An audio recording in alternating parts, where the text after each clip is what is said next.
श्री गुरुभ्यो नमः। ओम सहना भवतु सहनो भुनक्तु सह वीर्यं करवावहै तेजस्विनावधीतमस्तु मा विद्विषावहै।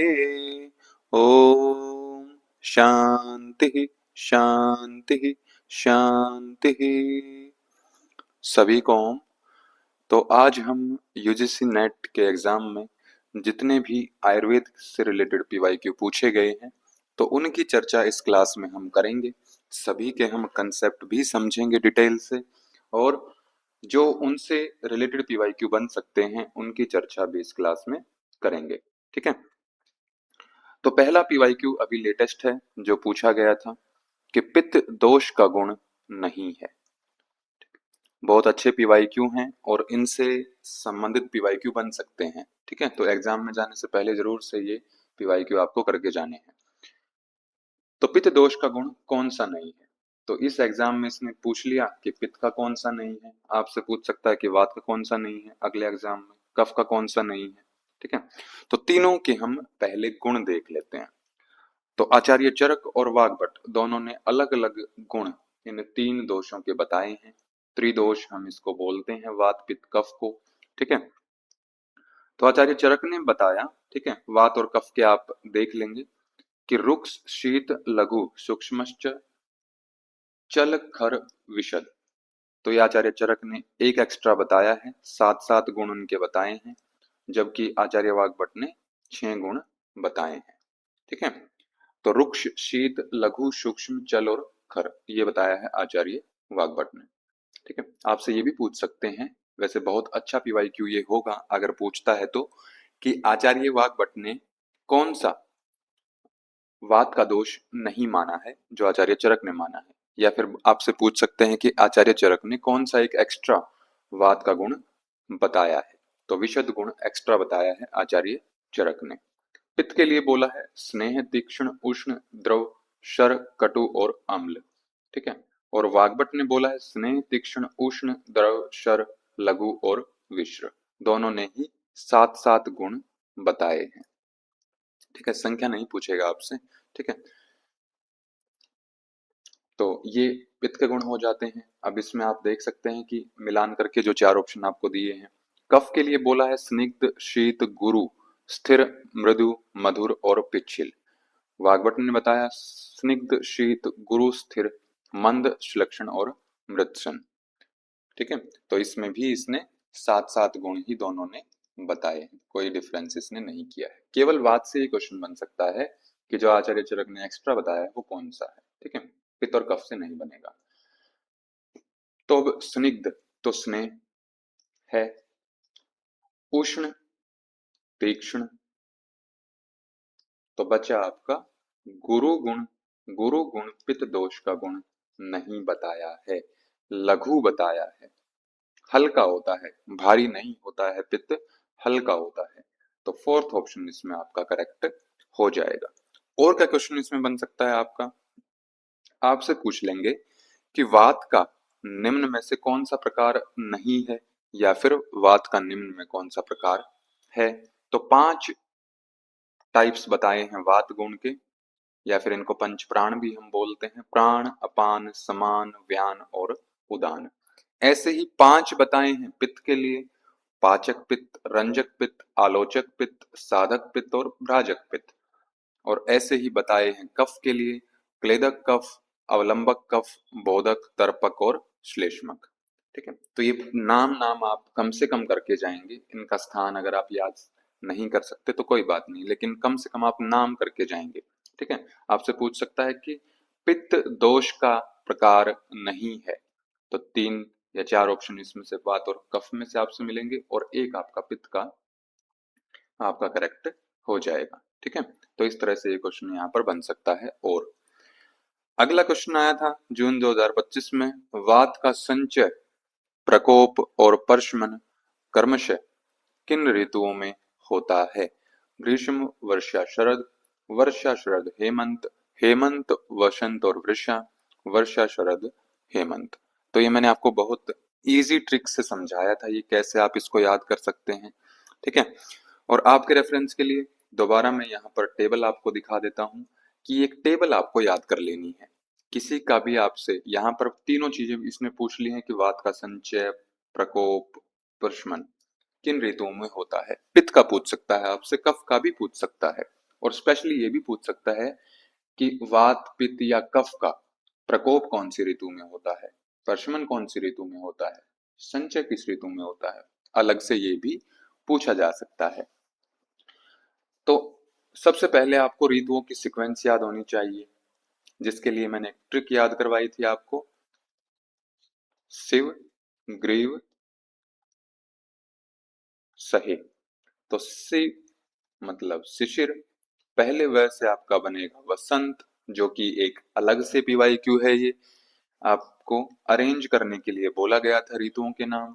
ठीक है, ग्रीष्म, वर्षा, शरद और हेमंत।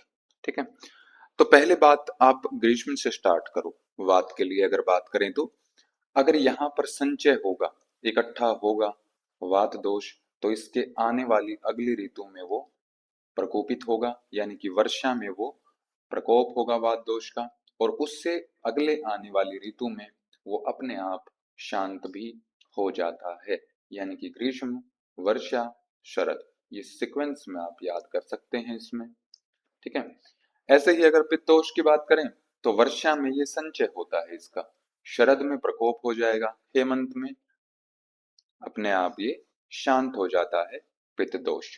तो वर्षा, शरद और हेमंत ये पित्त के लिए आ गया। लास्ट आता है आपका, अब दो अलग अलग मत इसमें देखने को मिलते हैं। पहली बात कि जो इजी है आपके लिए याद करना, कि शिशिर से आप स्टार्ट करेंगे कि शिशिर में क्या होता है, कफ दोष का संचय होता है, वसंत में प्रकोप हो जाएगा और ग्रीष्म ऋतु में उसका शमन हो जाता है। ठीक है, तो कहीं पर एक आपको मिल सकता है कि संचय किस में होता है इसका, हेमंत ऋतु में, क्योंकि दोनों शीत ऋतुएं हैं। तो हेमंत में बोला गया कि कफ दोष का संचय होगा।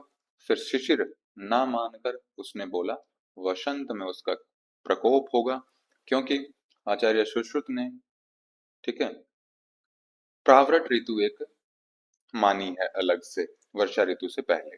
ठीक है, तो इसलिए आप ये सीक्वेंस भी याद करेंगे आचार्य सुश्रुत के अनुसार, कि आचार्य सुश्रुत ने हेमंत में माना है कफ दोष का संचय, वसंत में प्रकोप और ग्रीष्म ऋतु में उसका परशमन माना है। ठीक है, खैर अभी हम बात कर रहे हैं वात दोष की, तो फर्स्ट ऑप्शन इसमें आपका करेक्ट हो जाएगा, कोई डाउट इसमें आपको नहीं होना चाहिए। ठीक है, तो ये अलग से तीन चार क्वेश्चन इसी में आपके और भी बन सकते हैं, तो ये आप देख लेना। अगला क्वेश्चन इसमें आता है, मानसिक स्वास्थ्य की यौगिक अवधारणा क्या है। व्हाट इज द यौगिक कंसेप्ट ऑफ मेंटल हेल्थ। क्या पृथ्वी जल अग्नि है, वात पित्त कफ है, सत्व रज तम है, शब्द रस गंध है। पहले हम बात करते हैं कि मानसिक स्वास्थ्य किन चीजों के ऊपर डिपेंड करता है, ये आपको पहले पता होना चाहिए। तो मानसिक स्वास्थ्य डिपेंड करता है मानसिक गुणों के आधार पर। तो मानसिक गुण हैं हमारे तीन, सत्व, रज और तम। तो मानसिक स्वास्थ्य हमारा सत्व रज तम के आधार पर हो जाएगा। यही हमारी यौगिक अवधारणा है मानसिक स्वास्थ्य की। ठीक है, क्योंकि जो पृथ्वी जल अग्नि है ये पंच महाभूत लिखे हैं, भौतिक तत्व हैं। भौतिक हैं तो शरीर से रिलेटेड होंगे, मन से इनका कोई रिलेशन नहीं, मानसिक अवधारणा ये नहीं है। वात पित्त कफ ये शारीरिक दोष बताए हैं, शारीरिक बताए हैं, मानसिक से इनका भी लेना देना डायरेक्ट नहीं है। शब्द, रस, गंध ये तन्मात्राएं बताई हैं, पंच तन्मात्रा जिनसे महाभूत की उत्पत्ति हुई है, यानी कि अगेन भौतिक है ये। ठीक है, तो मानसिक एस्पेक्ट हमारा केवल एक है, जो है सत्व रज और तम। ठीक है, जिसमें से आप ये टेबल भी इसमें याद कर सकते हैं, इससे संबंधित और पीवाईक्यू जो बनने होंगे वो यहीं से आपके बन जाएंगे। ठीक है, जो सत्व रजतम के बारे में डिटेल में बताया है वो आपका भगवत गीता में बताया है 14th चैप्टर में, जिसके आगे पीवाईक्यू जो आएंगे उसको भी हम डिस्कस करेंगे। ठीक है, तो क्या क्या दिया है इसमें? सत्व की प्रकृति क्या है? शुद्ध होता है, ये प्रकाशमान होता है, मानसिक अवस्था इसकी शांति को दर्शाता है, क्लियरिटी स्पष्टता और ज्ञान को रिप्रेजेंट करता है, रंग इसका सफेद होता है, रज ये एक्टिविटी को दर्शाता है, क्रिया और गति, उत्तेजना ये लेकर आता है, चंचलता लेकर आता है और महत्वाकांक्षी ये रजगुण होता है, लाल रंग इसका प्रतीक होता है, तम आलस्य जड़ता, ठीक है, और अंधकार का प्रतीक होता है, आलस्य भ्रम अज्ञान, और रंग इसका होता है काला। तो इस टेबल से भी आपके पीवाईक्यू अलग से बन सकते हैं, ये आप देख लेना। ठीक है, अगला क्वेश्चन हमारा आता है इसमें, अब पंच तत्व और पंच कोश आपके दिए हुए हैं और इनका मिलान आपको अब करना है कि अग्नि पृथ्वी आकाश और जल, और कोश आपके दिए हैं प्राण में, आनंद में, मनो में और अन्न में। कैसे इसका मिलान करेंगे, इसकी आप ट्रिक समझ लीजिए, कैसे काम करते हैं, कैसे हम इसके मिलान करेंगे। तो सबसे पहले आप पंच तत्वों को सीक्वेंस में लिख लीजिए उनकी उत्पत्ति के आधार पर, कि सबसे पहले आपका आकाश आता है, आकाश से फिर वायु की उत्पत्ति होती है, आकाश और वायु से मिलकर अग्नि की उत्पत्ति होती है, फिर तीनों से मिलकर किसकी उत्पत्ति होगी? जल की, और ऊपर वाले चारों से मिलकर पृथ्वी की उत्पत्ति होती है। ये हमें सीक्वेंस याद है अच्छे से। अब आप जो पंचकोश हैं उनकी सीक्वेंस याद करिए, क्या होती है प्रॉपर सीक्वेंस, जो आपका एक अलग से पीवाईक्यू भी है, जो दिसंबर 2025 का जो सेशन था, यानी कि जो जनवरी 2026 में एग्जाम हुआ था, उसमें ये केवल सीक्वेंस भी आपसे पूछी थी। तो अन्न में, प्राण में, मनो में, विज्ञान में और आनंद में, हम ऊपर से नीचे इसकी सीक्वेंस को पढ़ते हैं। ठीक है, इसको अब आप ऊपर से नीचे ना पढ़कर नीचे से ऊपर की तरफ आप पढ़ेंगे। तो सबसे पहले आप नीचे लिखेंगे अन्न में, 2 नंबर पर लिखेंगे प्राण में, 3 नंबर पर मनो में, 4 नंबर पर विज्ञान में, 5 नंबर पर आनंद में। नीचे से ऊपर आपने सीक्वेंस को क्या किया? रिवर्स कर दिया।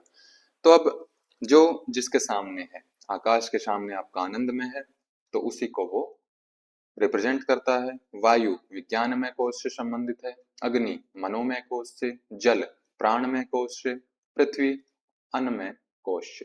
ठीक है, तो आप मिलान कर लीजिए इसका, अग्नि किस में है? मनो में है, तो ए का आपका थर्ड आएगा, तो ए का थर्ड केवल एक ही ऑप्शन में है, तो सेकंड ऑप्शन इसमें आपका करेक्ट हो जाएगा। ठीक है, बाकी भी आप इसमें मिलान कर सकते हैं, सारे इसमें कर लेना। ठीक है, तो काफी इजी क्वेश्चन है जब आप ये ट्रिक समझ जाते हैं। अगला क्वेश्चन इसमें था, निम्नलिखित में से कौन सा त्रिदोष संसर्जक प्रभाव प्रदर्शित करता है, यानी कि बाइंडिंग या फिर कोहेसिव इफेक्ट किसका होता है त्रिदोष में से? तो हमें ये डिटेल में पता है, ये मैंने आपको पढ़ाया भी था कि सबसे पहले आप पंच महाभूत की सीक्वेंस लिखेंगे, फिर आकाश किसको, तन्मात्रा इनकी क्या होती है? शब्द होती है, वायु की स्पर्श होती है, अग्नि की रूप, जल की रस और पृथ्वी की गंध। ये आपने पंच महाभूत लिखे, यहाँ इनकी तन्मात्रा भी लिख ली।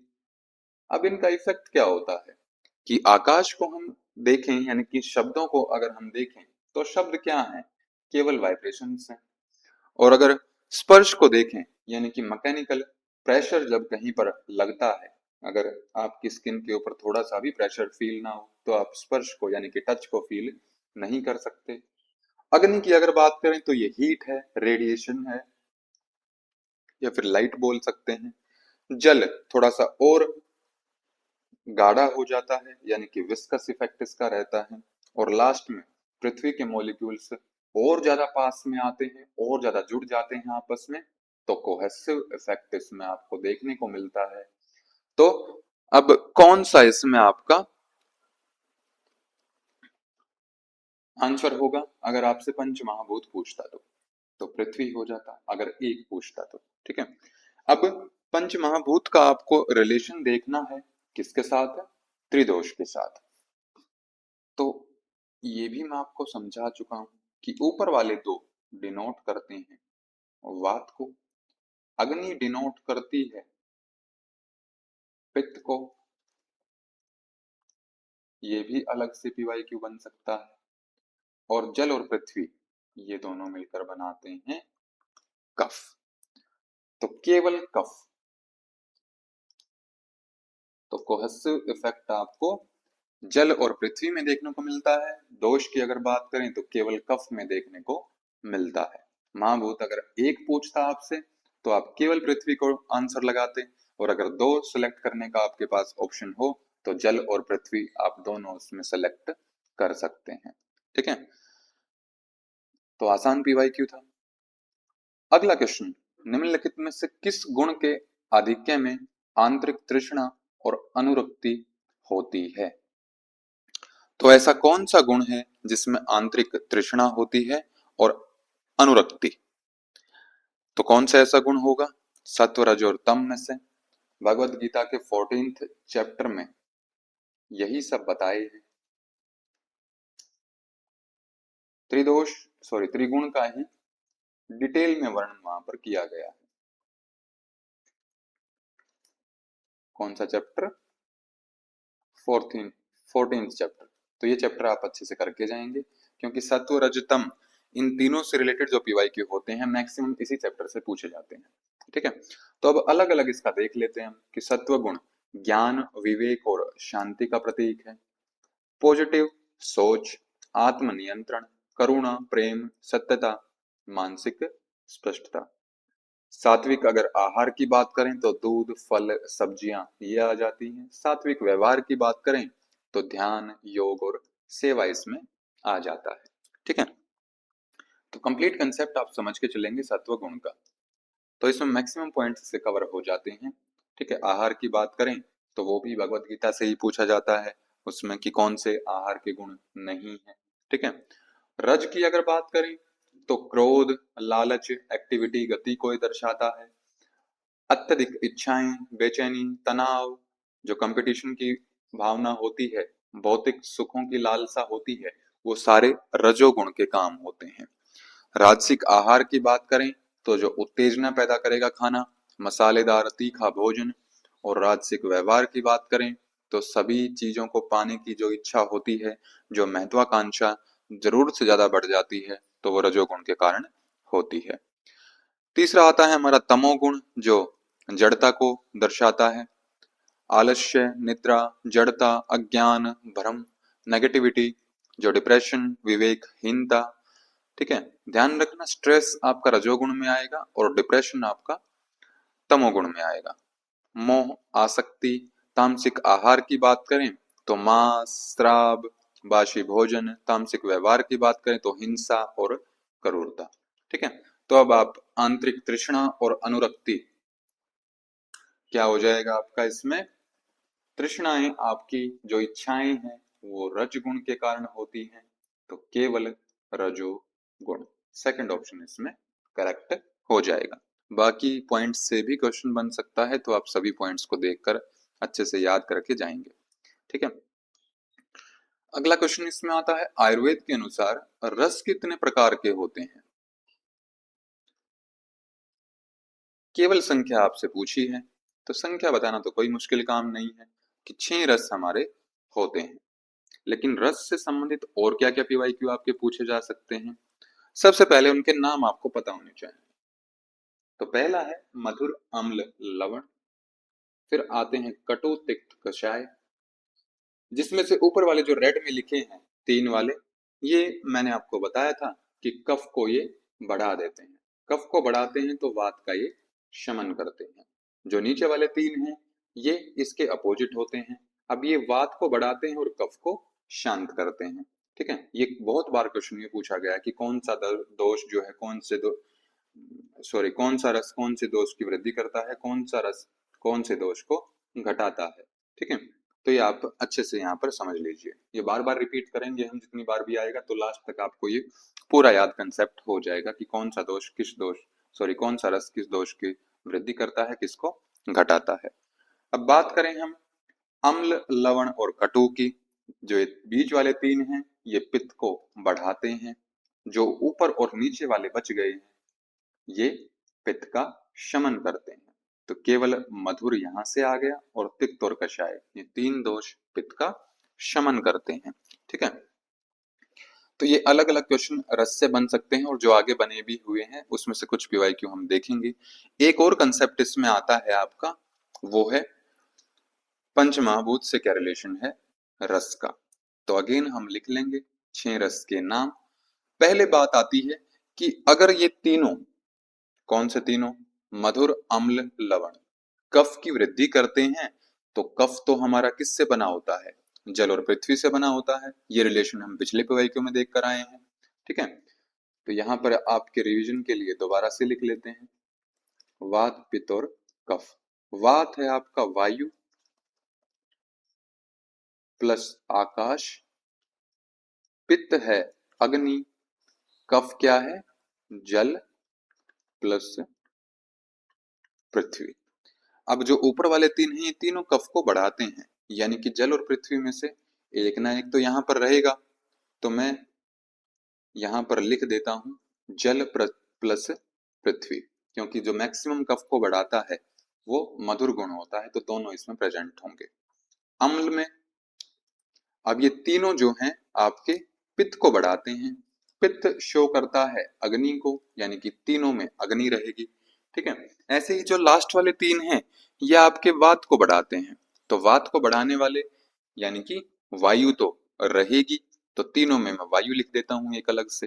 ठीक है, अब बच जाते हैं आपके कि अग्नि के साथ अम्ल, क्योंकि कफ की वृद्धि करता है तो पृथ्वी आ जाएगी। ठीक है, अग्नि के साथ भी पृथ्वी आ सकती है और जल भी आ सकता है, ये अलग अलग आचार्य ने बोला है। ठीक है, तो पृथ्वी प्लस अग्नि ये भी हम लिख सकते हैं अम्ल में, और जल प्लस अग्नि भी लिख सकते हैं। तो यहाँ पर ऊपर से मैं इसको लिख देता हूं, जल प्लस अग्नि ये भी अम्ल में आ सकता है। ठीक है, और बात आती है लवण की। तो लवण में क्या होगा, पृथ्वी प्लस अग्नि भी आ सकता है। ठीक है, क्योंकि तीनों में आपकी पृथ्वी आ सकती है क्योंकि कफ की वृद्धि करते हैं, और जल प्लस अग्नि भी आ सकता है जो यहाँ पर लिखा हुआ है। ठीक है, और दूसरा क्या हो सकता है इसमें, पृथ्वी प्लस अग्नि। तो ये कंसेप्ट आप याद रखेंगे, आपसे पूछा जा सकता है कि लवण रस में कौन से महाभूत होते हैं, तिक्त रस में कौन से महाभूत होते हैं। तो ये कंसेप्ट आप अच्छे से याद करके जाएंगे। ठीक है, और जो तिक्त और कषाय आपके बच गए, इसमें तिक्त के साथ आ जाएगा आकाश और कषाय के साथ आ जाएगी पृथ्वी। अगला क्वेश्चन इसमें आता है, आयुर्वेद के अनुसार भोजन के दौरान आमाशय के कितने भाग को रिक्त छोड़ा जाना चाहिए। खाली कितना भाग आपको अपने आमाशय का छोड़ना है भोजन करते समय। ठीक है, तो आयुर्वेद में ये सिद्धांत है कि जो 1/3 पार्ट होगा भोजन का, सॉरी आमाशय का, ये आमाशय के भाग यहाँ पर दिखाए गए हैं। तो जो उसका 1/3 पार्ट होगा वो आप ठोस से भर लेंगे, ठोस पदार्थों से, सॉलिड फूड से। और जो अगला 1/3 पार्ट होगा उसको लिक्विड से भर लेंगे, और जो तीसरा बचा हुआ 1/3 पार्ट होगा वो वायु के लिए खाली छोड़ देना है। ठीक है, यानी कि वात के लिए 1/3, पित्त आपका जो कि द्रव होता है गुण इसका, तो 1/3, कफ 1/3, तो तीनों के लिए 1/3 आपको बराबर बराबर खाली छोड़ देना है। ठीक है, तो बहुत अच्छा क्वेश्चन ये पूछा गया है। आपसे पूछा जा सकता है ठोस पदार्थों को कितने भाग, आमाशय के कितने भाग में आप भर लेंगे, ठोस पदार्थों को, तरल को कितने भागों में भर लेंगे। या फिर आपसे ऐसे भी पूछ सकते हैं कि रेशियो बताइए मुझे ठोस, तरल और वायु के लिए, इसकी रेशियो क्या होगी। तो तीनों 1/3 होते हैं, तो यानी कि 1:1:1। तो ये इसकी रेशियो रहती है। ये भी क्वेश्चन आपसे पूछा जा सकता है। अब अगला क्वेश्चन आता है इसमें, गुरु गुण की प्रधानता वाला आहार किन किन प्रकृति वाले व्यक्तियों के लिए लाभप्रद होता है। यानी कि भारी भोजन है, गुरु गुण है उस भोजन का, तो अब कौन से पेशेंट को या फिर कौन से लोगों को वो खाना फायदा करेगा। तो सबसे पहले वही बात आती है जो पहले पीवाईक्यू में हमने देखी थी कि वात पित्त और कफ के आपको गुण पता होने चाहिए। तो क्या क्या गुण होते हैं वात के? रुक्ष, शीत, लघु, सूक्ष्म, चल, विशद, खर। पित्त के होते हैं आपके सस्नेह, उष्ण, तीक्ष्ण, ध्रुव, अम्ल, शर और कटु। कफ के होते हैं गुरु, शीत, मृदु, स्निग्ध, मधुर, पिच्छिल, श्लेष्म। जितने भी इस टाइप के क्वेश्चन आएंगे मैं हर एक में आपको ये तीनों के गुण बताऊंगा, तो लास्ट तक आपको ये याद हो जाने चाहिए। ठीक है, अभी मैं ये नहीं बोल रहा हूं कि आपको तीनों गुण तीनों दोषों के यहीं पर आप याद कर लो, आप एक दोष के इस पेवाइको में याद कर लीजिए, आगे आने वालों में बाकी दो के भी हो जाएंगे। ठीक है, तो कंसेप्ट क्या रहता है इसमें? कंसेप्ट रहता है कि जिस प्रकृति में, जिस दोष में जो गुण है वो वाला उसको नहीं देना है, जो उसमें नहीं है वो आप देंगे उसको। ठीक है, तो क्या त्रिदोष में, त्रिदोष को हम बाद में देखेंगे, तीनों दोषों में जो गुण नहीं है, अब गुरु गुण आपका यहां पर आ जाता है, यानी कि गुरु गुण वाला तो हम कफ वाले को नहीं देंगे, तो त्रिदोष में तो तीनों बराबर हैं, तो यानी कि त्रिदोष को आप गुरु आहार नहीं देंगे। ठीक है, फिर बात आती है वात और कफ की, तो अगेन कफ में क्या है, गुरु गुण है, तो नहीं देंगे। वात और पित्त, क्या इसमें गुरु है कहीं पर भी? तो इसमें गुरु नहीं है, दोनों क्या है, लघु हैं। ठीक है, पित्त भी लघु होता है, तो यानी कि दोनों में लघु है, तो इसका अपोजिट खाना, क्योंकि इसके पास गुरुता की कमी है, तो वातज और पित्तज दोनों को आप गुरु गुण वाला आहार दे सकते हैं, वो इनको फायदा करेगा। जितने भी इस तरह के क्वेश्चन आएंगे कंसेप्ट यही रहेगा कि आप ये देख लीजिए कि उस दोष में या फिर वो गुण कौन से दोष में प्रेजेंट नहीं है, जिसमें प्रेजेंट नहीं है वो उसको फायदा करेगा। ठीक है, तो वातज और पित्तज में आप गुरु गुण दे सकते हो। अगला क्वेश्चन आता है, किन रसों की प्रधानता वाला आहार पित्तज प्रकृति और कफज प्रकृति दोनों प्रकार के व्यक्तियों के लिए लाभप्रद है। तो इसने ऑप्शन दिए हैं आपको, कटु, कषाय, मधुर और तिक्त। तो अब कौन सा रस आपको प्रेफर करना है पित्तज और कफज में? कंसेप्ट वही है। क्या कंसेप्ट है? क्या कंसेप्ट होगा कि जो वृद्धि नहीं करता होगा, जो वृद्धि नहीं करता होगा। ठीक है, दोबारा से मैं बोल रहा हूं, जो वृद्धि नहीं करता होगा वो फायदा करेगा, क्योंकि ऑलरेडी उसमें, कि जैसे मैं बोलूं कि कफ के पास क्या है, मधुर गुण है, मधुर गुण कफ की वृद्धि करेगा, तो कफ का ऑलरेडी क्या है, इफेक्ट होता है कि मधुर गुण उसकी वृद्धि करेगा। अगर आपने मधुर गुण उसको, मधुर रस उसको कफ प्रकृति वाले को और ज्यादा दे दिया, तो उसका कफ दोष प्रकोपित हो जाएगा। तो इसलिए आपको कफ वाले को मधुर रस नहीं देना है। तो कफ वाले को और क्या क्या नहीं देना है? मधुर, अम्ल और लवण, तीनों नहीं देंगे, क्योंकि ये तीनों क्या करते हैं, कफ दोष की वृद्धि करते हैं। वही कंसेप्ट जो मैं आपको बता कर आया हूँ, मधुर, अम्ल, लवण, ये कफ और वात, कफ को बढ़ाते हैं, वात का शमन करते हैं। कटु, तिक्त, कषाय, ये वात की वृद्धि करते हैं, कफ का शमन करते हैं। अम्ल, लवण, कटु, ये पित्त की वृद्धि करते हैं। मधुर, तिक्त, कषाय, ये पित्त का शमन करते हैं। अब आपको ये देखना है कि पित्त और कफ दोनों में कौन से नहीं है, यानी कि दोनों की वृद्धि कौन से रस नहीं करते। ठीक है, पहले बात आती है कटु, तो कटु तो पित्त की वृद्धि करता है, यानी कि ये तो नहीं आएगा। ठीक है, फिर आता है कषाय, कषाय पित्त का भी शमन करता है, कफ का भी शमन करता है, यानी कि बी ऑप्शन आपका आएगा। तो जहां पर ए ऑप्शन लिखा हुआ है उसको भी कट कर देंगे, और जहां पर बी नहीं है उसको भी कट कर देंगे, तो बचा आपका सी ऑप्शन।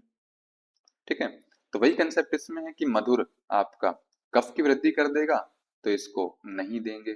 तिक्त आपका पित्त का भी शमन करता है, कफ का भी शमन करता है, तो तिक्त रस भी दिया जा सकता है पित्तज और कफज प्रकृति में। कंसेप्ट आपको समझना है। ठीक है, आराम से ये क्वेश्चन आपके लग जाएंगे। इस तरह के 3-4 क्वेश्चन और आएंगे जब तक आपकी प्रैक्टिस हो जाएगी लास्ट तक। ठीक है, अगला क्वेश्चन इसमें आता है,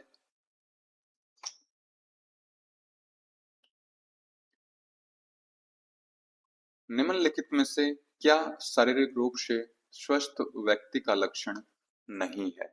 तो कौन सा इसमें एक हेल्दी इंसान का लक्षण नहीं है, ये आपसे अब पूछ लिया है इसने।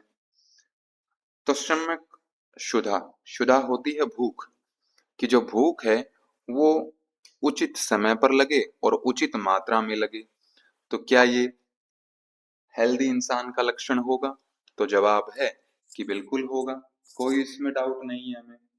ठीक है, इसके बाद आता है रेगुलर बाउल मूवमेंट्स, कि पेट साफ भी सही समय पर हो जाता है, कोई उसमें समस्या हमें नहीं होती, शौच क्रिया जो है वो समय पर हो जाती है।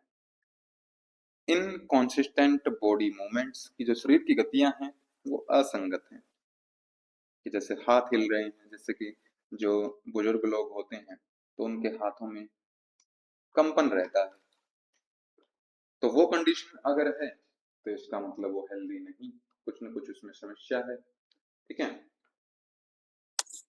और साउंड स्लीप यानी कि गहरी निद्रा उसको आती है, समय पर निद्रा उसको आती है, समय पर उसकी निद्रा खुल जाती है, तो ये सारे आपके हेल्दी इंसान के लक्षण हैं, एक्सेप्ट शरीर की असंगत गति। ये कॉमन सेंस का क्वेश्चन आपको दिया हुआ है। ठीक है, इसमें कुछ भी कंसेप्ट नहीं है, हालांकि ये श्लोक है आयुर्वेद का। ठीक है, लेकिन जितने जो ऑप्शन इसने यहाँ पर प्रेफर किए हैं, तो ऑप्शंस के हिसाब से आसान क्वेश्चन ये हमारा बन जाता है। ठीक है, अगला क्वेश्चन आता है, कफ प्रकृति वाले व्यक्तियों के लिए कौन से रस प्रचुरता वाले भोज्य पदार्थ लाभकारी हैं? ऊपर पूछा था आपसे कफ और पित्त के लिए, यहाँ केवल पूछ लिया है इसने केवल मुझे बताइए कफ के लिए। तो कंसेप्ट वही है कि जो कफ की वृद्धि करेंगे वो वाले आप नहीं देंगे। तो कफ की वृद्धि करने वाले आपको पता है कौन से होते हैं? पहले वाले होते हैं मधुर, अम्ल, लवण, तो लवण भी नहीं देंगे। ठीक है, अम्ल भी नहीं देंगे, कटु और तिक्त देंगे, तो सी और डी ये ऑप्शन इसमें आपका करेक्ट हो जाएगा। ठीक है, तो ये आप देख लेंगे इसमें। वात के मैंने बताए थे आपको, यहाँ पर आप पित्त के याद कर लीजिए। ठीक है, वात के आपने पिछले पीवाईक्यू में याद कर लिए होंगे, रुक्ष, शीत, लघु, सूक्ष्म, चल, विशद, खर। पित्त के आप यहाँ पर याद कर लीजिए, सस्नेह, उष्ण यानी कि स्निग्ध, उष्ण, तीक्ष्ण, द्रव यानी कि लिक्विड है वो, खट्टा है, सर सरायमान है, कटु कटु रस उसका होता है। ठीक है, तो यहाँ पर आप पित्त के याद कर लीजिए, जो आने वाले पीवाईक्यू हैं वहां पर आप कफ के याद कर सकते हैं।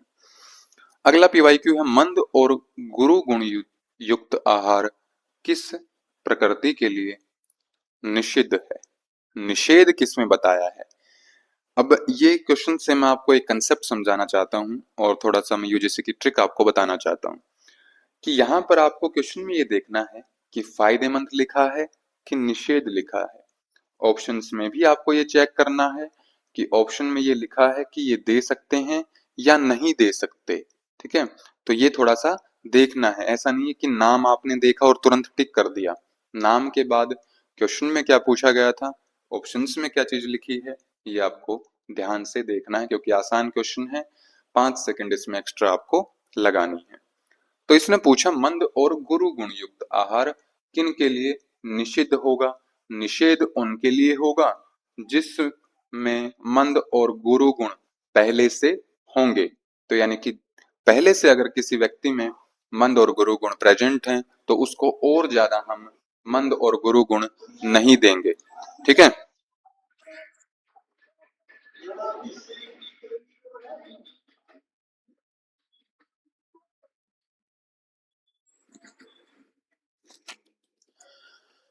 तो तीनों के गुण आप देख लीजिए, वात पित्त और कफ के। क्या इसमें मंद गुण है कहीं पर या गुरु गुण है?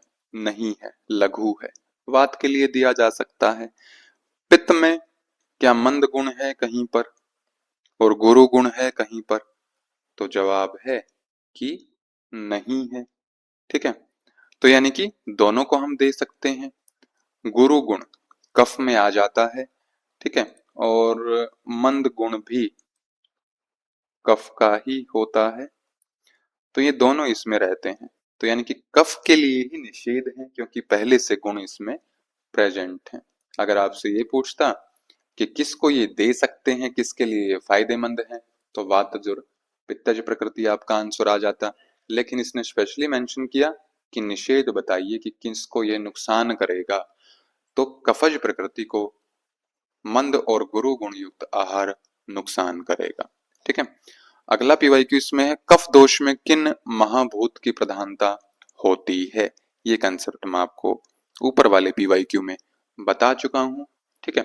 आपको इसका आंसर कमेंट बॉक्स में लिख देना है फटाफट से। ठीक है।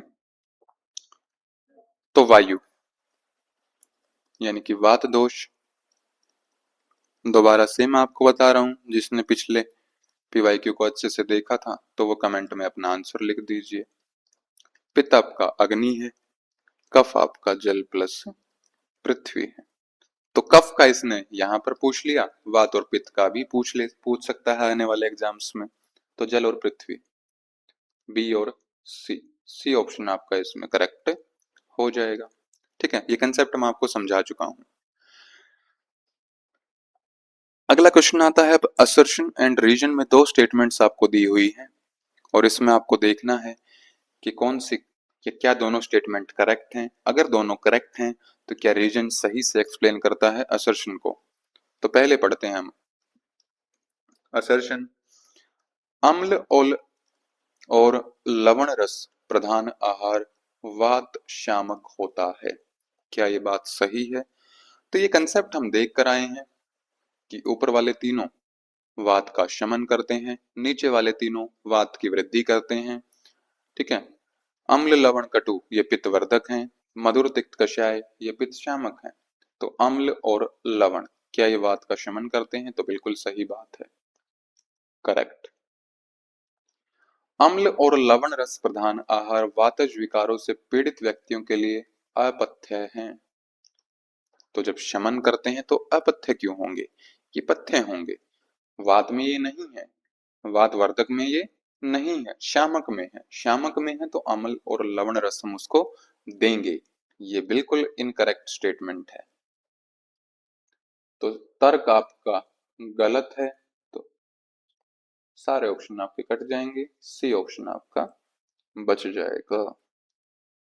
असर्शन बिल्कुल सही है, रीजन आपका गलत लिखा हुआ है। ठीक है। अब अगला क्वेश्चन आता है, पित्त के असंतुलन से कितने नानात्मज विकार होते हैं? अब इस सिंपल से टॉपिक से इसने 2 बार पीवाईक्यू पूछ लिया है। ठीक है। तो याद रखेंगे इसको। वात से सबसे ज्यादा रोग 80 रोग होते हैं। रोग बोले, विकार बोले, ठीक है, और ये होते हैं नानात्मज विकार। नानात्मज का मतलब क्या होता है कि केवल वात से होने वाले, किसी और दोष की इन्वॉल्वमेंट इसमें नहीं है। ठीक है। पित्त से होते हैं 40 और कफ से होते हैं, आधे करते आ जाओ, वात से 80 हैं तो उसका आधा 40 पित्त में, उसका आधा कफ के 20। ठीक है। तो ये अलग से पीवाईक्यू भी पूछा है और यहाँ केवल पित्त के दोष भी आपसे पूछ लिए हैं। तो नो डाउट इसमें 40 आंसर आपका हो जाएगा। ठीक है। अगला क्वेश्चन आता है, कौन सा रस पित्त दोष का शमन करता है? आप देख रहे हैं एक कंसेप्ट मैंने आपको बताया था और उससे कितने पीवाईक्यू इसने पूछ लिए हैं। ठीक है। अब 10 सेकंड का समय आपके पास है, 10 का भी नहीं, 5 सेकंड का समय आपके पास है। जल्दी से इस क्वेश्चन को सोल्व कीजिए और आंसर अपना कमेंट में लिखिए। ठीक है, चलिए टाइम अप। जिसने करना था, जिसको याद था, उसका हो गया है। तो ये टेबल दोबारा से मैं आपको दिखा देता हूँ। जो चार्ट बना है कि ऊपर वाले तीनों क्या करते हैं, कफ की वृद्धि करते हैं, वात का शमन करते हैं। नीचे वाले इसके अपोजिट होते हैं। बीच वाले तीन अम्ल, लवण और कटु, ये पित्त की वृद्धि करते हैं। इसने पूछा है शमन, तो शमन आपका मधुर, तिक्त, कषाय। तो कटु क्या पित्त दोष का शमन करता है? नहीं, वृद्धि करता है। तिक्त शमन करता है, बिल्कुल करता है। लवण वृद्धि करता है। कषाय शमन करता है। तीन आपके होंगे जो शमन करते हैं, मधुर, तिक्त, कषाय। यहाँ पर तिक्त और कषाय आपके लिखे हुए हैं, तो सी ऑप्शन इसमें भी आपका करेक्ट हो जाएगा। ठीक है, एक ही चार्ट है हमारा ये वाला, और कितने क्वेश्चंस में हमें ये काम आ गया है अभी तक। ठीक है, आगे और भी क्वेश्चंस में काम आएगा, यहीं पर खत्म नहीं हुआ है ये, तो इसको तो आपको याद करना ही पड़ेगा। ठीक है, अगला क्वेश्चन आता है। दो टेबल आपके सामने अब दी हुई है, दो कॉलम आपके सामने दिए हुए हैं, इनका मिलान आपको करना है। क्या क्या दिया है? प्रकृतियां यहाँ पर दी हैं और उनके प्रकार आपको बताने हैं। ठीक है, तो इसकी एक ट्रिक होती है, एक 763, ये संख्या आप याद रखेंगे। तो 7 रिप्रेजेंट करता है सात्विक प्रकृति को, 6 रिप्रेजेंट करता है राजस प्रकृति को, 3 रिप्रेजेंट करता है तामस प्रकृति को। ठीक है, तो अब इनका मिलान आप कर लीजिए। कितनी कितनी होंगी? सात्विक 7 प्रकृतियां, राजसिक 6 प्रकृतियां, तामसिक 3 प्रकृतियां, त्रिदोष या फिर शारीरिक 1 प्रकृति। तो मुझे जल्दी से मिलान करके आप बताइए कि कौन सा इसमें आंसर आपका करेक्ट होगा।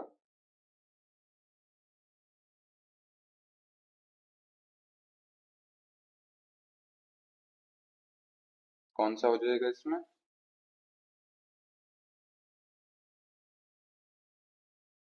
देख लीजिए, एक आपका सेकंड है, तो ए का सेकंड जिसमें नहीं है उसको कट कर दीजिए। बी का आपका थर्ड है, जिसमें बी का थर्ड नहीं है उसको कट कर दीजिए, तो ऊपर वाले दोनों ही कटे हैं बस। सी का आपका फर्स्ट है, तो जिसमें सी का फर्स्ट नहीं है उसको आप कट कर देंगे, तो सी ऑप्शन इसमें करेक्ट हो जाएगा। ये तो इजी क्वेश्चन इसने पूछा है आपसे, मुश्किल क्वेश्चन क्या बनेगा इसमें?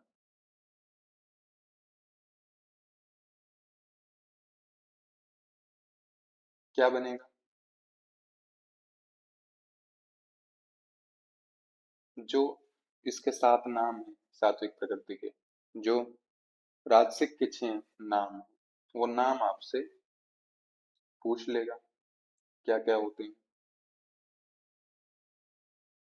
क्या क्या होते हैं।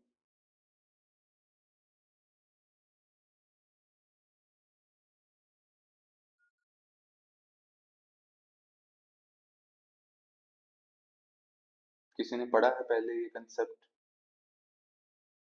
ठीक है, जो याद कर सकते हैं वो याद कर लेना, और जिनको ये मुश्किल लगता है तो वो इसको छोड़ सकते हैं, क्योंकि नाम ऐसे हैं कि आपको याद करने में थोड़ी सी परेशानी इसमें हो सकती है। ठीक है, तो आसान से शुरुआत करते हैं।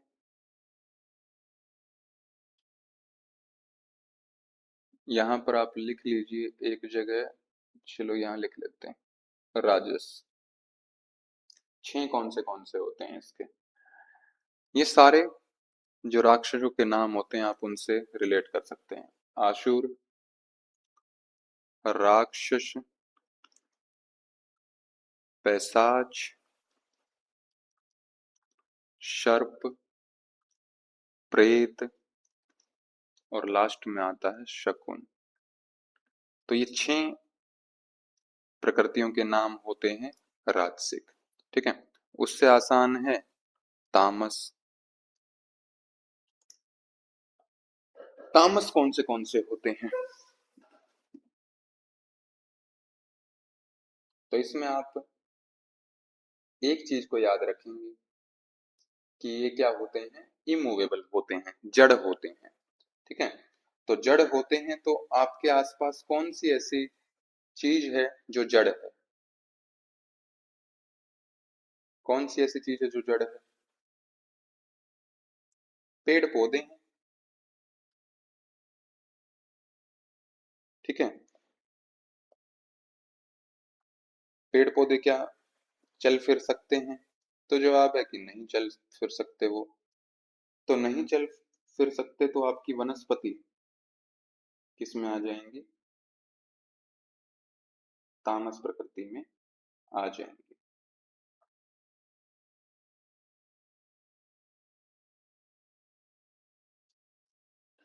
तो पहले आ जाएगा वानस्पत्य। ठीक है, फिर आएगा मत्स्य, और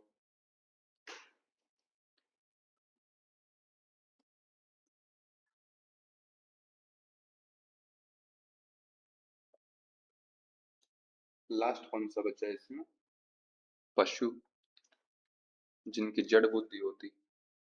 पशु, मत्स्य, वानस्पत्य। इसके बाद आता है सात्विक, सत्व प्रकृति। सत्व में सारे आपके अच्छे अच्छे नाम होंगे, जैसे कि ब्रह्म सत्व, आर्ष सत्व, इंद्र सत्व। ठीक है, तीसरा हो गया। फिर आता है याम में कुबेर। सारे अच्छे अच्छे नाम इसमें आपको देखने को मिलेंगे। ठीक है, तो इसमें से एक या दो नाम उठाकर आपसे पूछ सकता है कि इसमें से कौन सी सात्विक प्रकृति है, कौन सी राजसिक है, और कौन सी तामसिक है। ठीक है, और लास्ट में आता है आपका गंधर्व। तो ये सात प्रकृतियां आपकी सत्व होती हैं, छह आपकी राजसिक होती हैं, जो कि जितने भी आसुरी शक्तियां हैं उनसे संबंधित जो नाम आपको दिखें तो वो राजसिक हो जाएंगे। जो इन देवताओं से संबंधित आपको दिखें वो सत्व हो जाएंगे। और तामस के आप याद कर सकते हो, पशु, मत्स्य और वनस्पति। अगला पीवाईक्यू इसमें आता है, वात प्रकृति वाले व्यक्तियों के लिए आहार के कौन से प्रकार लाभदायी नहीं हैं? अगेन सेम कंसेप्ट है कि आपको तीनों टेबल याद होनी चाहिए। वात का मैंने आपको पहले ही याद करवा चुका हूं मैं। तो यानी कि जो वात के गुण नहीं है, जो वात से मेल जोल नहीं रखते हैं, वात वाली लिस्ट में नहीं आते हैं, वही फायदा करेंगे। तो क्या रुक्ष आता है?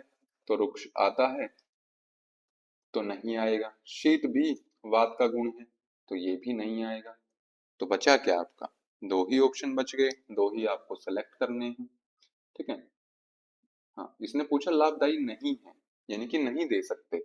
तो रुक्ष भी वात में आता है, शीत भी वात में आता है, तो ये दोनों ही हम नहीं देंगे, यानी कि ए और सी ऑप्शन आपका करेक्ट हो जाएगा। अगर यहाँ पर ये नहीं हटा देते तब आपका बी और डी आंसर करेक्ट हो जाता। ठीक है, एक शब्द हटाने और ऐड करने से आपका आंसर चेंज हो गया है। ठीक है, तो इसको दोबारा से आप रिपीट कीजिए।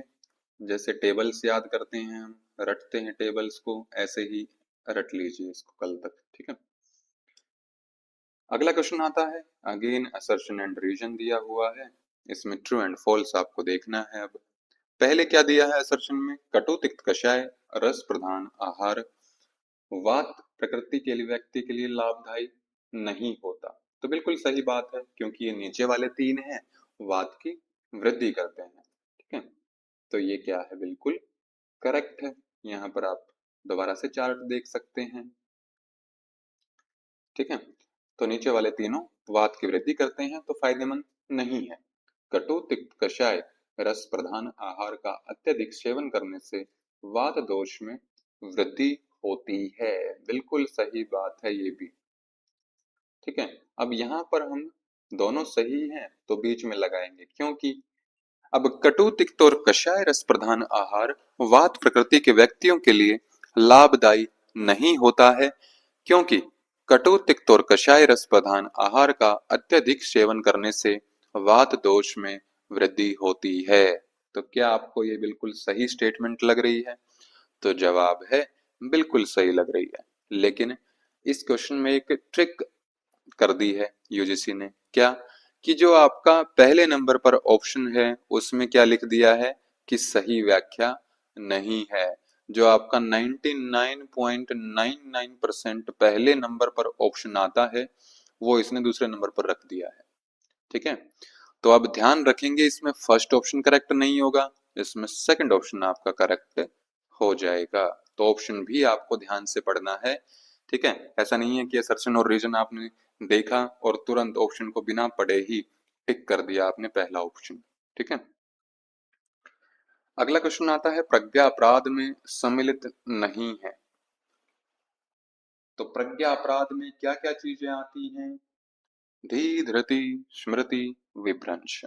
तो यानी कि धी भ्रंश भी आपका प्रज्ञा अपराध में शामिल होता है, धृति भी और स्मृति भी। सर्वदोष प्रकोपक इसको बोला है, सभी दोषों को प्रकोपित ये प्रज्ञा अपराध करता है। और इसमें तीन चीजें आती हैं, धी भ्रंश, धृति भ्रंश और स्मृति भ्रंश। मनोवृत्ति भ्रंश इसमें शामिल नहीं है। ये भी आपसे पूछ सकते हैं सर्वदोष प्रकोपक किसको बोला है? तो वो प्रज्ञा अपराध ही है। ठीक है, अगला क्वेश्चन आता है अगेन असर्शन एंड रीजन से है। दो स्टेटमेंट आपके सामने दी हुई है कि राजसिक आहार योगाभ्यासी के लिए लाभदायी नहीं होता है। तो क्या ये बात सही है? तो सही बात है, सात्विक आहार लेना चाहिए। ठीक है, फिर बोला है इसने कटु, लवणीय और तीक्ष्ण आहार रजस गुण में वृद्धि करता है जो योग साधना में एक बाधक है। तो बिल्कुल करेक्ट है, ऐसा ही आहार राजसिक आहार होता है जो योग साधना में बाधा उत्पन्न करता है। अब इसको आप रेगुलर क्योंकि लगाकर बीच में पढ़ेंगे तो आप पाएंगे कि बिल्कुल सही एक्सप्लेन असर्शन को ये रीजन करता है। तो यानी कि सही व्याख्या है, पहला ऑप्शन इसमें आपका करेक्ट हो जाएगा। ठीक है, अगला क्वेश्चन आता है पित्त प्रकृति वाले व्यक्तियों के लिए आहार के निम्नलिखित में से कौन से प्रकार लाभदायक हैं? तो अगेन वही कंसेप्ट जो अभी तक चल रहा है आपका कि वात पित्त कफ तीनों के गुण आपको पता होने चाहिए। तो पित्त का इसने पूछा है, तो पित्त के गुण आप अभी अपने कंसेप्ट में माइंड मैप में जो भी अभी तक आप पढ़ के आए हैं ऊपर याद कीजिए क्या क्या है। ठीक है, उसमें से देखिए पित्त की लिस्ट में इसमें से क्या क्या नाम आता है। जो इसमें नाम आता है वो फायदेमंद नहीं होगा, जो नाम वहां पर नहीं होगा वो पित्त के लिए फायदा करेगा। तो क्या क्या नाम आते हैं? तो ये तीनों लिस्ट में दोबारा से आपको दिखा रहा हूं। अम्ल आता है, तो आता है यानी कि ये लाभदायक नहीं है, हमारा आंसर ये नहीं होगा। क्या कटु आता है? कटु भी आता है, तो ये भी पित्त के लिए फायदेमंद नहीं है। बचा आपका मधुर और शीत यानी कि बी और डी। तो फर्स्ट ऑप्शन इसमें आपका करेक्ट हो जाएगा। ठीक है, अब बात है कि कितना अच्छे से आपको ये तीनों जो लिस्ट हैं वो याद हैं। अगर ये तीनों लिस्ट आपने याद कर ली तो इस तरह का कोई भी क्वेश्चन आपका गलत नहीं होगा।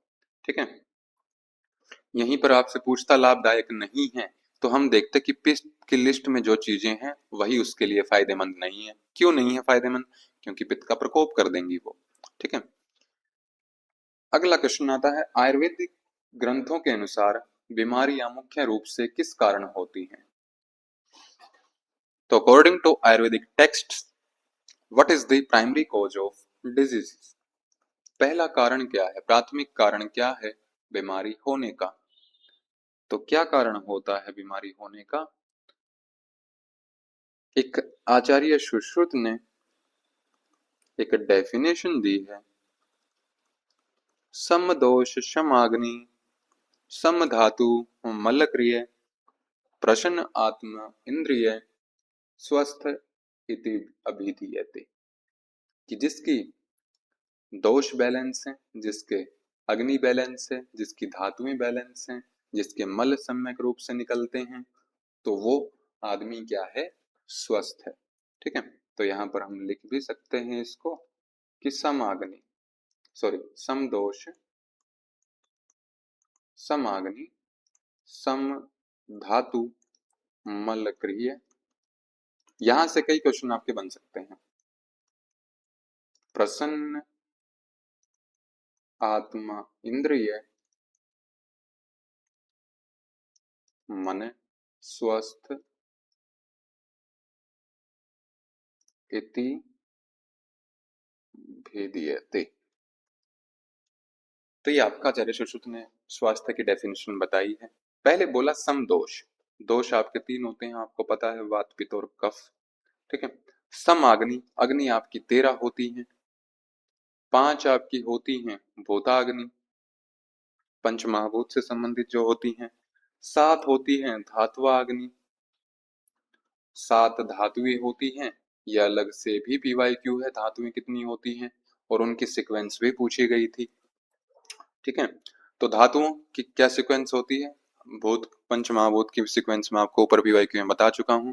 सबसे पहले होती है धातु रस, फिर रस से बनता है रक्त, फिर बनता है रक्त से मांस, मांस से बनता है मेद, मेद से बनती है अस्थि, अस्थि से बनती है मज्जा, और लास्ट में आपकी आती है शुक्र।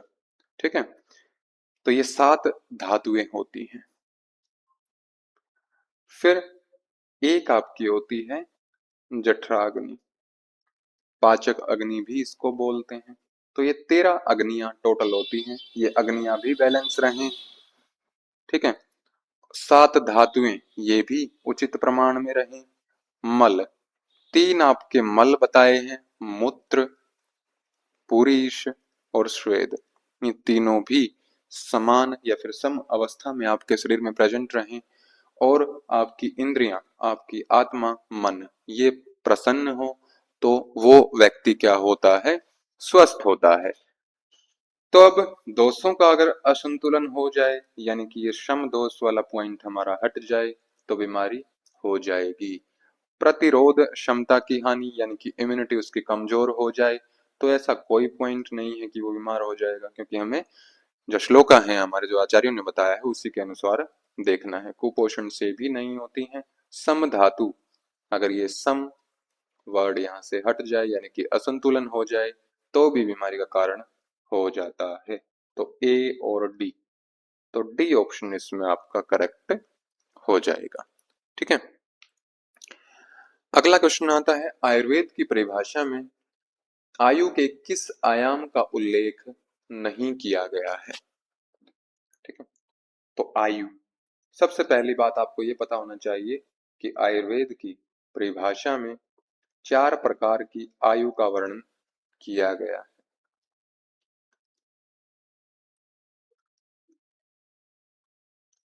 ठीक है, कौन सी 4 प्रकार की आयु है, अहितायु, अहितायु, हितायु, अहितायु। ठीक है, फिर आती है सुखायु और दुखायु, ये 4 प्रकार की बताई है।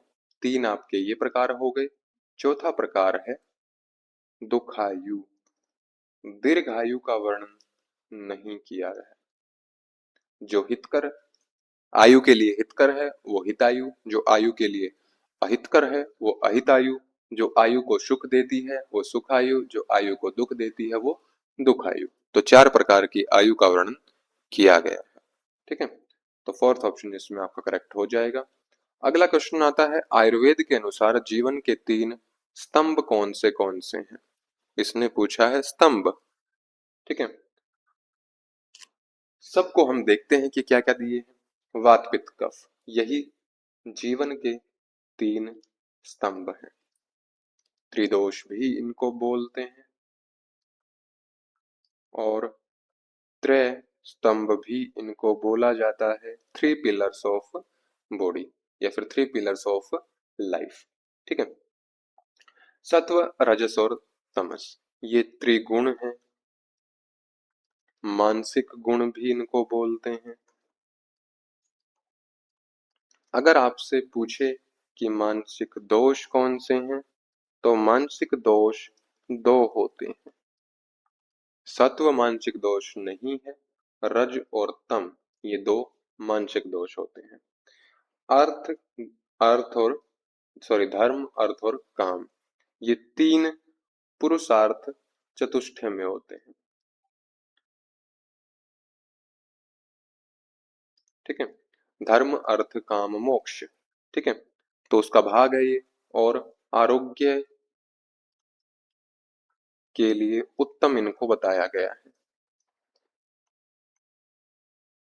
ठीक है, आहार निद्रा ब्रह्मचर्य ये त्रय उप स्तंभ है, सब पिलर्स ऑफ लाइफ है।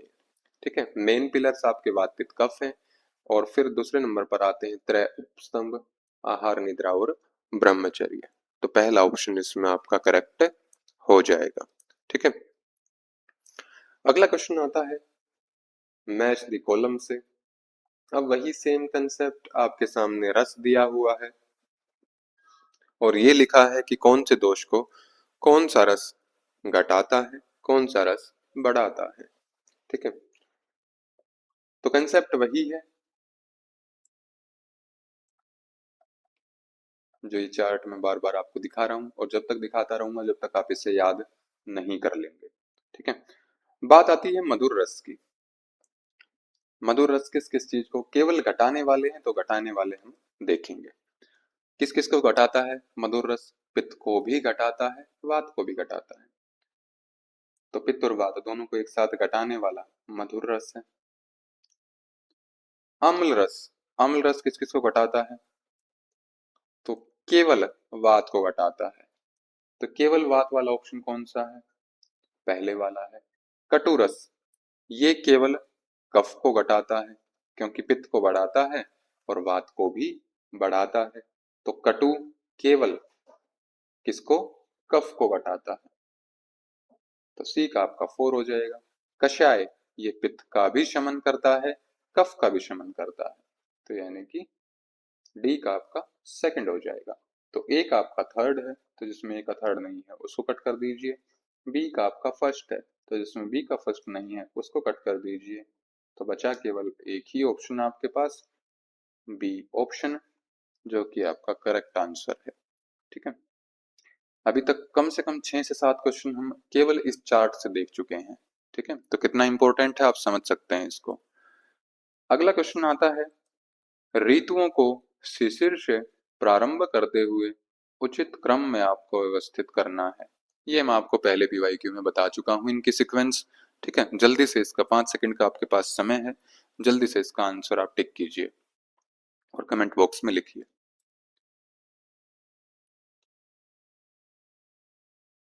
Time up. जिसको याद आना था उसको याद आ चुका है। इसकी ट्रिक मैंने आपको बता दी थी, क्या थी इसकी ट्रिक? शिव, ग्रीव, सही। आप अपनी ही बना सकते हैं। ठीक है, तो ये इसकी प्रॉपर सीक्वेंस होती है। तो पहले नंबर पर शिशिर आएगी, नो डाउट, क्योंकि इसने बोला है शिशिर से आपको आरंभ करना है। ये किसी और ऋतु से भी प्रारंभ करने का आपका बोल सकता है। ठीक है, शिशिर से किया है तो ये सीक्वेंस हमारी सेम रहेगी। ग्रीष्म से बोलेगा तो यहाँ से हमारी सीक्वेंस चालू हो जाएगी, हेमंत के बाद फिर शिशिर आ जाएगी और फिर वसंत आ जाएगी। ठीक है, जहां से भी ये सीक्वेंस स्टार्ट करने की बोलेगा उससे ऊपर वाले हम एज इट इज उठा के नीचे रख देंगे।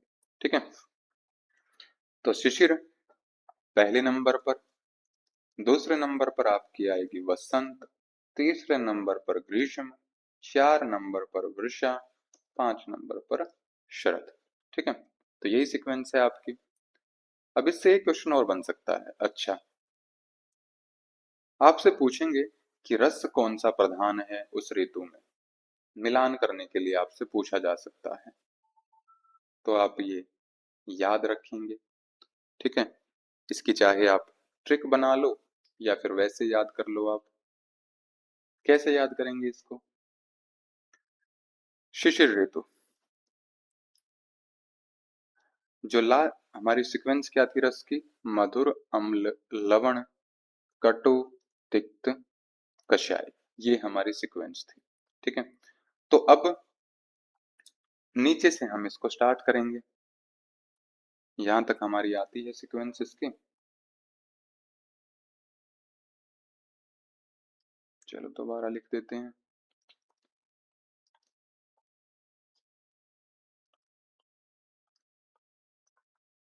ठीक है, रस की सीक्वेंस क्या है हमारी? मधुर, अम्ल, लवण, कटु, तिक्त, कषाय। कैसे आप इसको याद कर सकते हैं? तो नीचे से हम स्टार्ट करेंगे, उल्टा लिखेंगे हम। तो हेमंत में सबसे पहले हमारा आ जाएगा मधुर। ठीक है, अब मधुर के बाद लवण ना लिख, सॉरी, अम्ल ना लिखकर हम लिखेंगे लवण। ठीक है, तीनों की बस मधुर और अम्ल का आपने सीक्वेंस चेंज कर देनी है। ठीक है, तो ये आ जाएगा MLA। ठीक है, नीचे से जब हम स्टार्ट करेंगे, फिर आता है आपका कटु तिक्त कषाय। लवण के बाद कटु आता है, तो ग्रीष्म में आप कटु ही रखेंगे, कटु। ठीक है, फिर जो आपका तिक्त और कषाय है, इसकी भी जैसे आपने अम्ल और लवण का चेंज किया था पोजीशन, ऐसे ही आप तिक्त और कषाय की भी चेंज कर देंगे। तो वसंत में आपका कषाय आ जाएगा और शिशिर में आपका आ जाएगा तिक्त। ठीक है, तो स्टार्ट आपने करना है मधुर से ही, नीचे से। ठीक है, अम्ल और लवण को बदल देना है आपस में। फिर जो आगे आएगा कटु वो एज इट इज रहेगा, और तिक्त और कषाय की भी पोजीशन आपने इंटरचेंज कर देनी है। ठीक है, तो ऐसे आप इसको कर सकते हैं। तो इसमें क्या था हमारा? पहले नंबर पर शिशिर, फिर दूसरे नंबर पर आपकी वसंत, तीन। तो BDA, BDA, ये डी ऑप्शन इसमें आपका करेक्ट हो जाएगा।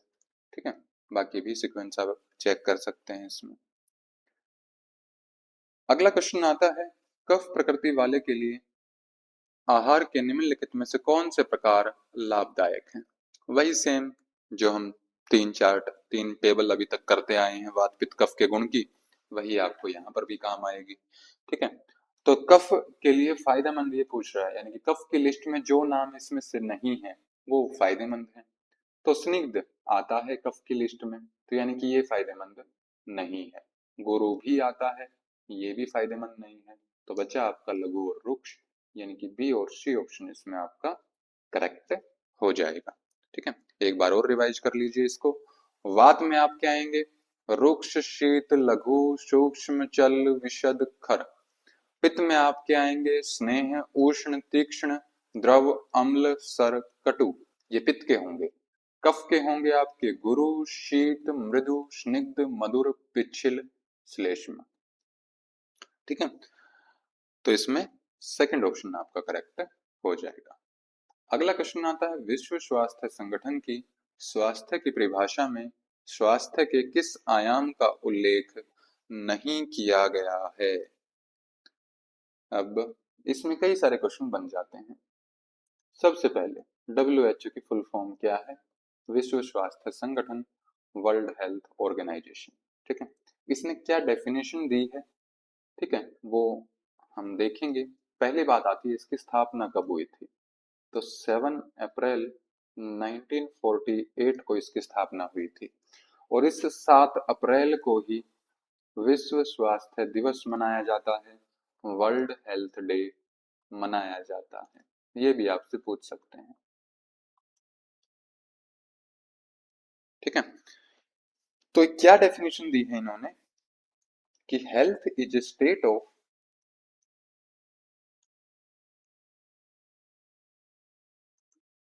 कौन सी state? Complete physical, mental and social well-being, and not merely the absence of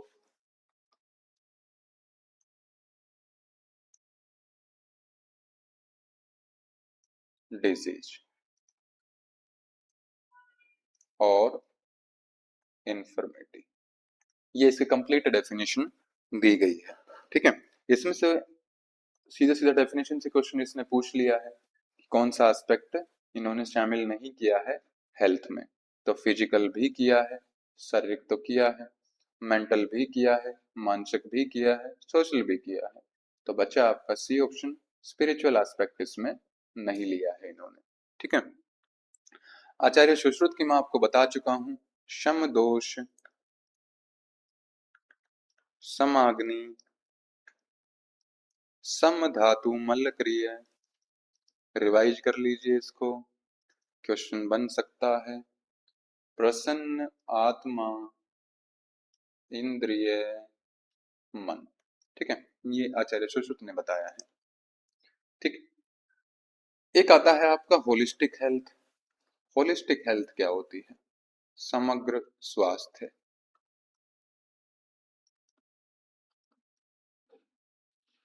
ये भी आपसे पूछ सकते हैं। तो ये चारों एस्पेक्ट इसमें आएंगे, यानी कि फिजिकल भी होगा, शारीरिक स्वास्थ्य के ऊपर भी बात करेगा ये। जब समग्र हो गया तो सारे एस्पेक्ट ये देखता है। ठीक है, सोशल भी हो गया, स्पिरिचुअल भी हो गया, और एक होता है लास्ट इमोशनल। तो ये 5 एस्पेक्ट आते हैं होलिस्टिक हेल्थ में, समग्र स्वास्थ्य में। ठीक है, इसकी भी सीक्वेंस आपसे पूछ सकता है। चारों शब्द आपको लिख कर दे दे, समदोष, समाग्नि, सम धातु मिल क्रिया। इसको सीक्वेंस में अरेंज कीजिए कि पहले सम दोष आएगा, फिर समाग्नि आएगा, फिर सम धातु, 4 नंबर पर मल्ल क्रिया। ठीक है, आपसे ये भी पूछ सकता है कोई एक या दो शब्द इसमें हटा दे और उस पूछे डैश की जगह पर क्या आएगा। तो कई तरह से क्वेश्चन बन सकता है, आप सारे तरीके से इसमें अब लगा सकते हैं क्वेश्चन। सारे एस्पेक्ट मैंने इसके आपको बता दिए हैं। ठीक है, अगला क्वेश्चन आता है, सत्व, रजस और तमस के आधार पर मानस प्रकृति की कुल संख्या कितनी है? ये आपको बता चुका हूं मैं। कुल संख्या कितनी है कुल संख्या? तो 763। ये ट्रिक मैंने आपको बताई थी। तो 7 और 6 13 और 3 16, तो टोटल 16 होती है। ठीक है, और जो सत्व, रजस और तमस के मैंने आपको अलग अलग नाम बताए थे, वो एक दोबारा से रिवाइज कर लेंगे आप। सत्व में सारे देवताओं वाले नाम, ब्रह्म, ठीक है, आर्ष, यम्य, इंद्र, कुबेर, गंधर्व। कितने हुए? 6। और एक बचा आपका वारुण। तो ये सत्व के होते हैं। राजस के कितने प्रकार होते हैं? 6 होते हैं। क्या क्या नाम होते हैं? जितने भी जो राक्षस होते हैं उनसे मिलते जुलते नाम आपको मिले तो वो सारे हो जाएंगे। आसुर, राक्षस, पैशाच, आसुर, राक्षस, पैशाच, सर्प, प्रेत, और लास्ट में आता है आपका शाकुन। तो ये 6 होते हैं राजस के। तामस के कौन से होंगे? पशु, वानस्पत्य और मत्स्य। ठीक है, तो जितने ये सुन भी लिया है तो कल तक तो याद आपको रह ही जाएंगे। ठीक है, तो 16 इसका आंसर आपका करेक्ट होगा। अगला क्वेश्चन आता है, वात प्रधान व्यक्तियों के लिए कौन गुणों से युक्त आहार लाभदायक है? ठीक है, वैसे मैंने टेबल इसमें लगाई है आपके लिए, लेकिन बिना टेबल के आपको अब ये आंसर आना चाहिए। इतनी बार हमने वो वात पित्त कफ की टेबल देख चुके हैं हम। ठीक है, तो कौन से होंगे? क्या शीत गुण होता है वात वाली लिस्ट में? तो होता है, यानी कि ये लाभदायक नहीं है। क्या मधुर होता है? नहीं होता, तो ये लाभदायक है। उष्ण होता है क्या? नहीं होता, तो ये भी लाभदायक है। क्या लघु होता है? बिल्कुल होता है, तो ये लाभदायक नहीं है। सेकंड और थर्ड ऑप्शन इसमें सही है, यानी कि फोर्थ ऑप्शन इसमें आपका करेक्ट हो जाएगा। ठीक है, लिस्ट भी है आपके सामने, दोबारा से पढ़ लो। रुक्ष, शीत, लघु, सूक्ष्म, चल, विशद, खर। तो शीत और लघु ये इसमें दो दिए हुए हैं, तो दोनों हमने कट कर दिए क्योंकि ये बेनिफिशियल नहीं है। ठीक है, बाकी भी आप यहीं पर वीडियो को पॉज करके दोबारा से जहां पर भी आपको लिस्ट दिखे, तीनों लिस्ट आपको रीड करनी है फटाफट से। ठीक है, अगला क्वेश्चन आता है, आयुर्वेद के अनुसार किसी भी बीमारी के कारण के मुख्य कारक क्या हैं? तो मेन फैक्टर्स क्या हैं बीमारी होने के आयुर्वेद के अनुसार? तो प्रज्ञापराध क्या आता है इसमें? पहली बात, क्या आएगा प्रज्ञा अपराध? तो जवाब है बिल्कुल आएगा। क्यों आएगा? क्योंकि हम ऊपर ही देख कर आए हैं कि प्रज्ञा अपराध होता है धी, धृति, स्मृति, विभ्रंश, तीनों का विभ्रंश होना, और सभी दोषों को ये प्रकोपित करता है। सर्वदोष प्रकोपक।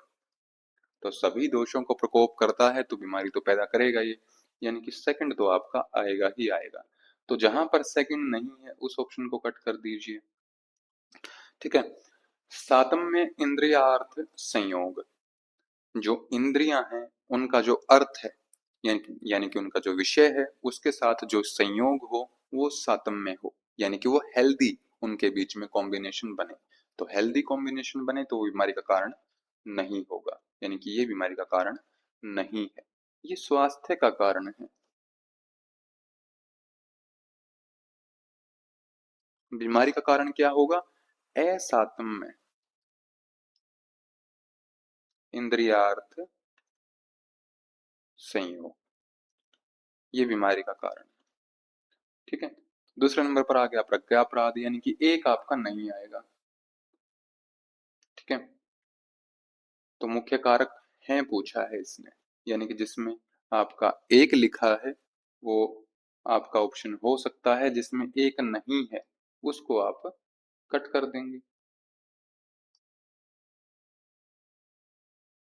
ठीक है। तो बचा आपका केवल, नहीं इसने पूछा मुख्य कारक मेन फैक्टर्स हैं। ठीक है। तो जहां पर आपका वन लिखा है उसको आप कट कर देंगे, क्योंकि वन तो नहीं आएगा बीमारी का कारण। ठीक है। फिर आता है परिणाम। परिणाम का मतलब होता है काल, कि समय अनुसार जो बीमारियां आती हैं तो वो भी हमारा क्या है, बीमारी का कारण है। और लास्ट दोष क्षमता, शम दोष। तो शम दोष हमारा स्वास्थ्य का प्रतीक है, स्वास्थ्य का कारण है। दोषों में विषमता ही रोगों का कारण है, तो यानी कि फोर्थ ऑप्शन भी नहीं आएगा। तो जहां पर फोर्थ लिखा है वो भी गलत है, तो सेकंड और थर्ड ऑप्शन हमारे करेक्ट हो जाएंगे। अब आप यहाँ पर याद रखेंगे कि बीमारियों के होने में तीन मुख्य कारण होते हैं। असातम्य इंद्रियार्थ संयोग, परिणाम लिखा हो या फिर काल लिखा हो, या फिर प्रज्ञापराध। ये तीन आपके बीमारी के होने के मुख्य कारण होते हैं। ठीक है। अगला क्वेश्चन आता है मैच द कॉलम से। जो नानात्मक विकार हम ऊपर पढ़कर आए थे वही क्वेश्चन अब दोबारा पूछ लिया है आपसे। तो इसमें कोई समस्या आपको नहीं होनी चाहिए। 5 सेकंड का इसमें समय है, जल्दी से अपने आंसर को कमेंट बॉक्स में लिखिए। वात से कितने होंगे, पित्त से कितने होंगे, कफ से कितने होंगे? तो वात से सबसे ज्यादा 80, उसके आधे पित्त से, और पित्त से आधे कफ से। तो ये आपका आंसर ही मिल जाएगा। जब दो दोष एक साथ मिलते हैं तो उनको द्वंद्वज विकार बोलते हैं। ठीक है। तो यानी कि एक आपका बी है, तो जहां पर बी नहीं है उसको कट कर देंगे। सेकंड का आपका सी है, तो सेकंड का सी जहां पर नहीं है उसको कट कर देंगे, तो सी ऑप्शन आपका बच जाएगा। ऑप्शन एलिमिनेट करना आप सीख लीजिए। ठीक है। अगला क्वेश्चन आता है आयुर्वेद के किस आचार्य के अनुसार सम दोष, सम अग्नि, सम धातु, मलक्रिय स्वास्थ्य के विशिष्ट लक्षण हैं? तो ये भी हम ऊपर चर्चा करके आए हैं। आचार्य सुश्रुत ने सूत्र स्थान में बताया है 15th चैप्टर में 41 नंबर श्लोक। शम दोष, शम अग्नि, शम धातु, मलक्रिय, प्रसन्न आत्म इंद्रिय, मन स्वस्थ इति भियते। तो ये श्लोक भी है आपके सामने, ये आप देख सकते हैं। तो आचार्य सुश्रुत ने ये बताया है। ठीक है। यहाँ पर एक शब्द को हटा दे, मान लिया ये मैं हटा दूं, यहाँ पर ऑप्शन दे दूं कि इस डैश की जगह पर क्या आएगा, इस तरह से भी क्वेश्चन बन सकता है। तो श्लोक भी आपको याद होना चाहिए सीक्वेंस में। अगला क्वेश्चन आता है, अगेन दो स्टेटमेंट आपके सामने दी हुई है, असर्शन और रीजन में आपको सही और गलत की पहचान करनी है। तो पहले नंबर पर आता है असर्शन, मनुष्य का स्वास्थ्य बहुआयामी होता है। Human health is multi dimensional. क्या ये बात सही है? तो बिल्कुल सही है। क्यों सही है?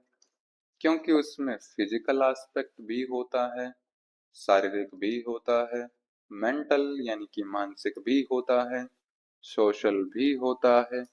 ये तो डब्ल्यूएचओ ने माने हैं। प्लस होलिस्टिक हेल्थ की अगर बात करें तो इमोशनल एस्पेक्ट भी उसमें होता है, स्पिरिचुअल एस्पेक्ट भी उसमें होता है। यानी कि कई सारी डायमेंशंस एक साथ मिलती हैं तब किसी की हेल्थ को डिसाइड करती हैं। तो बहुआयामी हेल्थ होती है। स्वास्थ्य केवल बीमारी या अशक्तता की अनुपस्थिति नहीं, बल्कि पूर्ण शारीरिक, मानसिक, सामाजिक सुख की अवस्था है। तो अलग अलग एस्पेक्ट इसने अलग अलग डायमेंशन यहाँ लिखी दी हैं, तभी तो ये मल्टी डायमेंशनल है। तो यानी कि ये भी बिल्कुल करेक्ट है और करेक्ट एक्सप्लेनेशन भी है। तो फर्स्ट ऑप्शन इसमें हमारा करेक्ट हो जाएगा। ठीक है। अगला आता है हमारा क्वेश्चन, इसमें सांख्य शास्त्र के अनुसार प्रकृति तत्व के घटक कौन से हैं। ये एक बहुत अच्छा क्वेश्चन पूछा था इसने। ठीक है। तो अब सांख्य शास्त्र में जिसने भी सांख्य दर्शन पढ़ लिया है तो उनको पता है कि सृष्टि के दो मूल तत्व इन्होंने बताए हैं। कौन से दो मूल तत्व हैं? एक बताया है इन्होंने पुरुष को, और एक बताया है प्रकृति को। ठीक है। ये आप अगर नहीं पता है आपको तो साथ के साथ आप नोट कर लेंगे। ठीक है। पुरुष जो कि चेतन है, चेतन तत्व है, प्रकृति जड़ है। पुरुष में कोई भी परिवर्तन नहीं होता है, अपरिवर्तनीय है ये लगातार परिवर्तनशील है प्रकृति। ठीक है। और कितने तत्व इन्होंने बताए हैं, क्या क्या इन्होंने सृष्टि का उत्पत्ति क्रम बताया है सांख्य में। तो सबसे पहले प्रकृति यानी कि जो सत्व रजतम है, इससे किसकी उत्पत्ति होती है? महान की। इसको महत भी लिख सकते हैं हम, इसको बुद्धि भी लिख सकते हैं। तो इसकी उत्पत्ति हुई। फिर महान से बनता है अहंकार। ये सीक्वेंस भी आपसे पूछ सकते हैं। अहंकार से क्या क्या बना? 11 इंद्रियां, एक मन, 5 कर्म इंद्रियां और 5 ज्ञान इंद्रियां।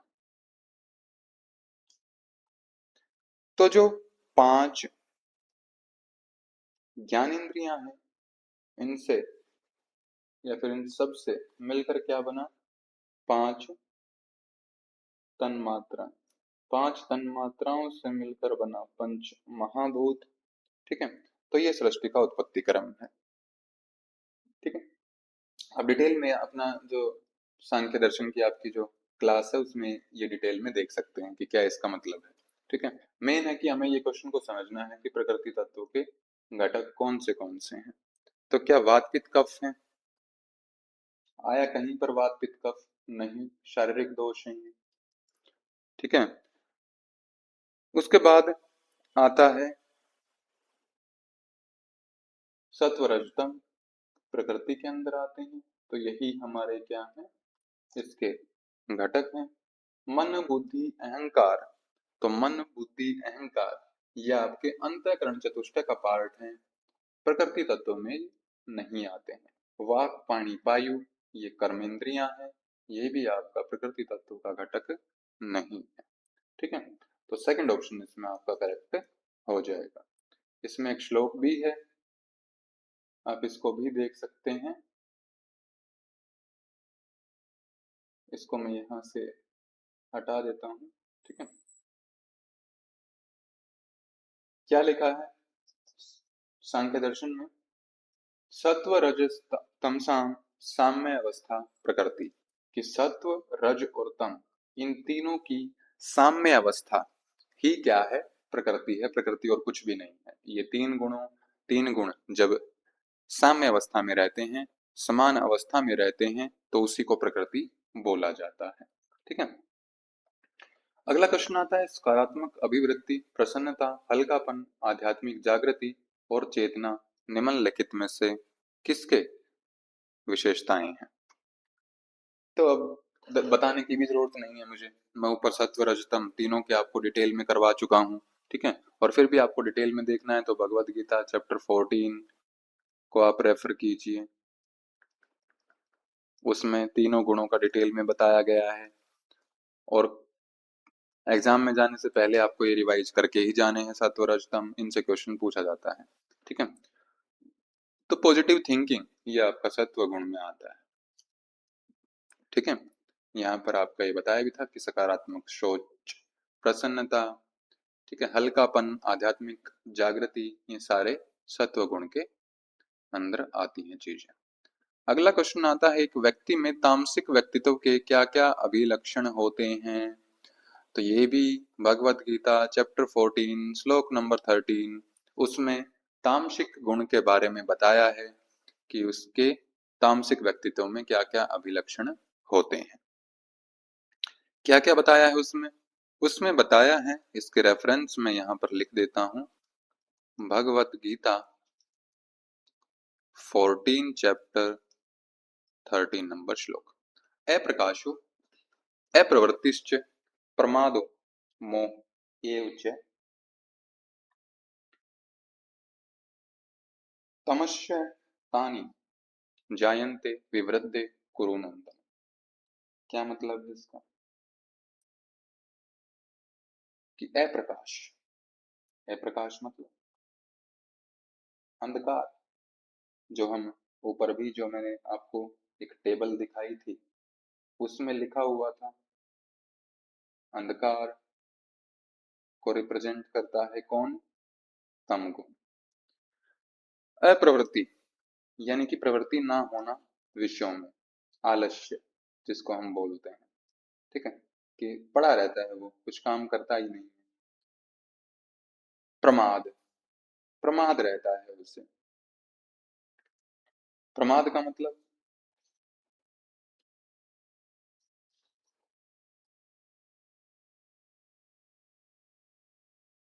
प्रमाद का मतलब क्या होता है।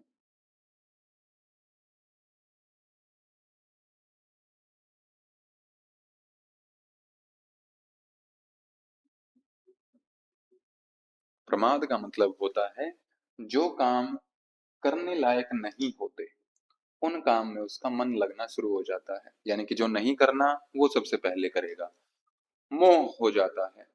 ठीक है, यानी कि जो अंदर विवेक विरोधी भाव क्या होते हैं, पैदा होने लग जाते हैं, विवेक नहीं रहता है, चीजों से अटैचमेंट।